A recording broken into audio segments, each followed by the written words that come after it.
This is Democracy Now!, democracynow.org, The War and Peace Report. I'm Amy Goodman. We're broadcasting from Park City, Utah, from the Sundance Film Festival.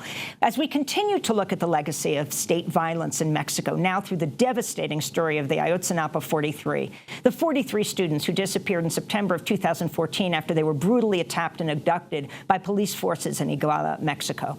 They've not been seen since. More than 5 years after their disappearance, the families of the students are still fighting for justice. Their struggle, the subject of a stunning new documentary by the world-renowned Chinese artist and activist Ai Weiwei. It's called Vivos. It premiered here at Sundance. I sat down with Ai Weiwei and asked him about why he made the film about the Ayotzinapa 43.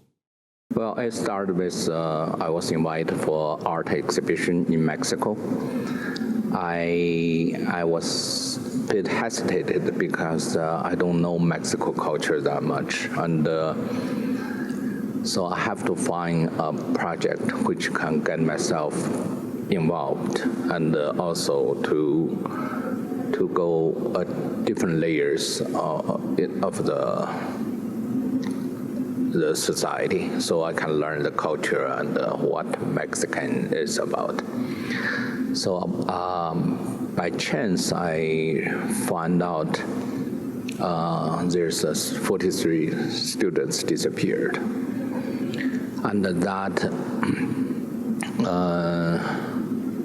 bothers me a lot because I did research in China when I was in China. In Wenchuan earthquake, there's also many students disappeared. So we always think students or young people is the future of a society. And how could that happen? And what really happened to them? And what is after when people disappear, never comes back home? So I have a very strong curiosity. I think that would be a study case for me to understand Mexican culture, its past, and its current situation. That's how it got me into this filmmaking. Certainly, this is a case which is not very uncommon in Mexico. Disappearance and violence happens every day. And very few cases has been really solved. Over 90% of the murder cases never been. They will never find justice in relating to those kind of very violent, very brutal killings. So, in this case, though, with these 43 young students, they were going to a teachers' college, very progressive, deeply concerned about educating the poor in their country, many of them poor themselves. They disappear. Although you don't focus on exactly what's happened, it is very clear from your documentary that there was some kind of collusion between the state, the federal and local and state police, and drug gangs. Explain what you believe took place, and then we'll talk about your main emphasis, which was showing in this slow-moving but riveting documentary how it has integrated into the life of the Mayan people, the people who lost their loved ones. First, what I have learned is Mexico is a society which have very deep corruption in terms of judicial corruption, and also in this case, the local government and the police, and also the army, and the cartels, the crime family, they all involved. They all part of this incident. And this case involved a generous great concern because it's such a special case. It relates to students and it relates to the government. And so internationally, there's a lot of attention. And there has been effort for investigation. But of course, the investigation being stopped by the government. So nobody knows till today where those 43 students are. There's a lot of different assumptions, but none of them really have a solid base. So that makes me really wonder how could this happen in such a condition. The truth cannot even come out. And but at the same time, you realize in the world, many cases it may look different, but it has similar condition because the truth never comes out.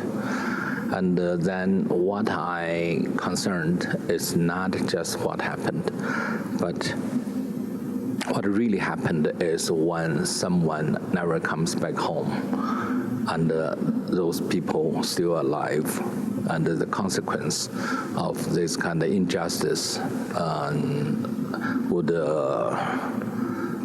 affect the society and the culture.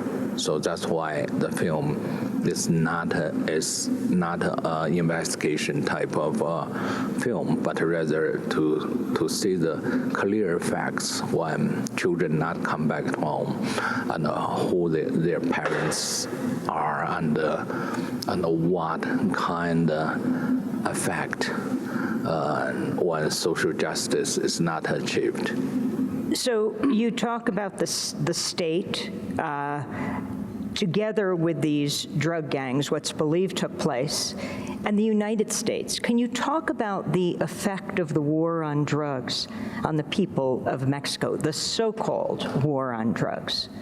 The so-called war on drugs, it's built the local government very powerful in terms of military and the police. And also it's one of the cause of the huge corruption, because that become a money-making machine for the local government, and that's caused the corruption. The officials be connected with drug lords, and they functions as the local economy depends on so-called drug wars. And all the drugs come to the market, which is the United States. So I think in many ways, U.S. cannot say they're not responsible in what happened in Mexico. You have both the crisis of what's happening in Mexico, the U.S.-funded Mexican military and police that crack down on the Mexican people. And then you have the wall that the U.S. is trying to build on the border. You know well what walls mean. Of course, you come from China, the Great Wall of China. If you can talk about what the significance of this wall is that President Trump tries to build on the southern border. I think what the wall will build between U.S. and Mexico is really a symbolic one. We all know the wall cannot stop the poverty and cannot stop the people's eager to have more freedom or have freedom to choose their, to survive, to choose their location. So what the war really functions is a symbolic.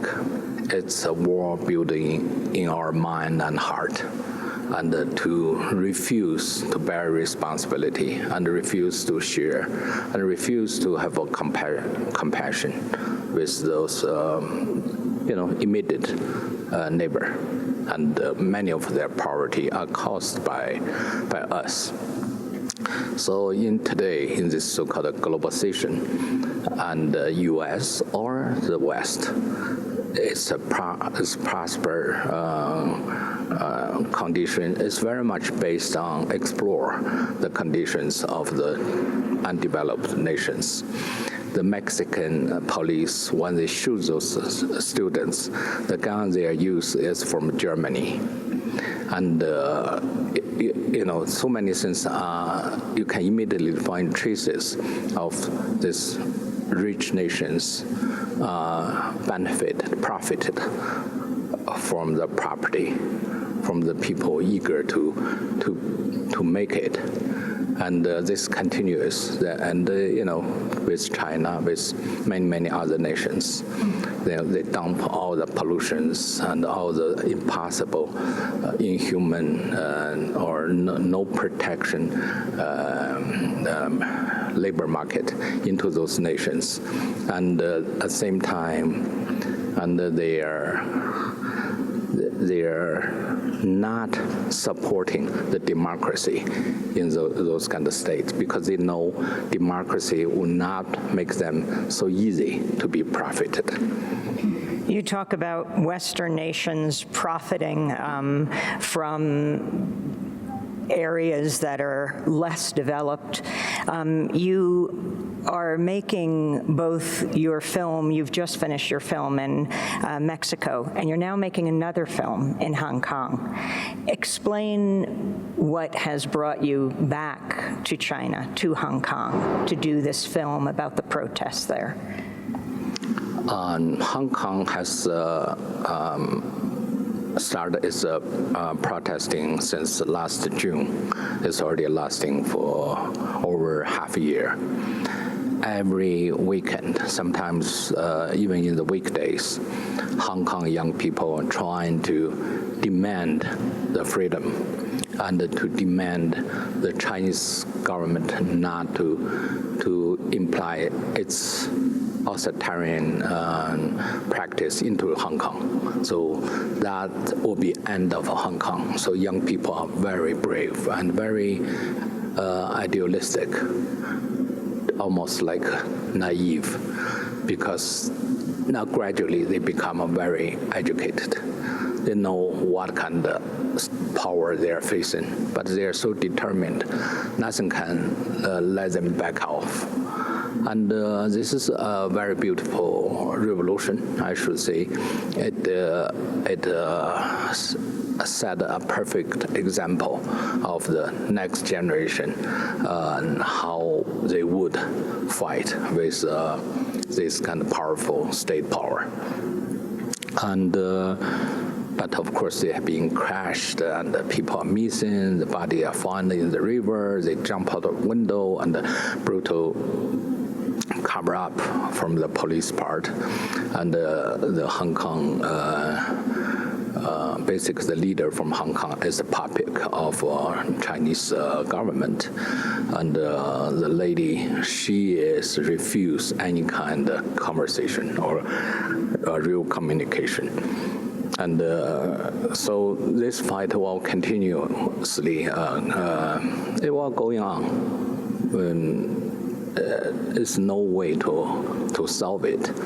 On one side is China, the very the dictatorship, and they never used to negotiating, and they don't care if the whole Hong Kong being wiped out. They still would not care. But on the other side is young people who demand a very essential living condition, which is their freedom. It's not asking for others' things. So it's so much related to my struggle, and I sent my team there from the very beginning, and we covered the whole struggle, and still going on. So we are trying to give the moral support and live to save those images and to try to come out from make a film about it. Yeah. And explain what you understand is happening in Xinjiang province now with the Uyghurs, what we understand and what we don't understand. What we see today is Xinjiang has built a huge camps for Uyghurs, and which can contain millions of Uyghurs, and that's the information we get from all kind of research or leaked papers. And but what we don't know is that policy is since 1949, communists start to get the power. They have this hidden policy how to solve those minorities. They call it minorities, different races such as Tibetans, Uyghurs, or Inner Mongolia people. And the way they doing this is to try to send more Chinese people into those area. You wrote a column for the New York Times called Capitalism and Culturecide. The idea of cultural differences has been used as a justification for some of humanity's worst crimes. But you say it's actually not so distant. You talk about the New York Times publishing these 400 pages of internal government documents on the rationale and techniques of this culturecide, Beijing denying the existence of the camps, but it never claimed that the documents were inauthentic. It announced the trainees in its re-education centers have all graduated. What does that mean? It's very even hard to explain. Chinese government, they never can meet the challenge when we talk about the truth or fact. They use all kind of other line or other language which would confuse the people. So at the beginning, they refused this ever even exists to have this kind of camps. Then gradually they said, yes, there's a camps, but that's just for education, to help them to get new jobs or to help them to understand some kind of harmonious society. And then they say the leaked out papers found out this is a very premeditated or designed camp to try to really make that different races disappear. Then they said, okay, that's they already graduated. Come on, how many are they? Where are they? After graduation, do you have a name, or can you really openly to let international journalists to go in to really examine the situation? They will never do it. What does culturecide mean? Culturecide means many things. I think it means trying to destroy a culture or trying to mark a culture in different to hide the discriminate or racist act with the argument to make a control or to make they disappear.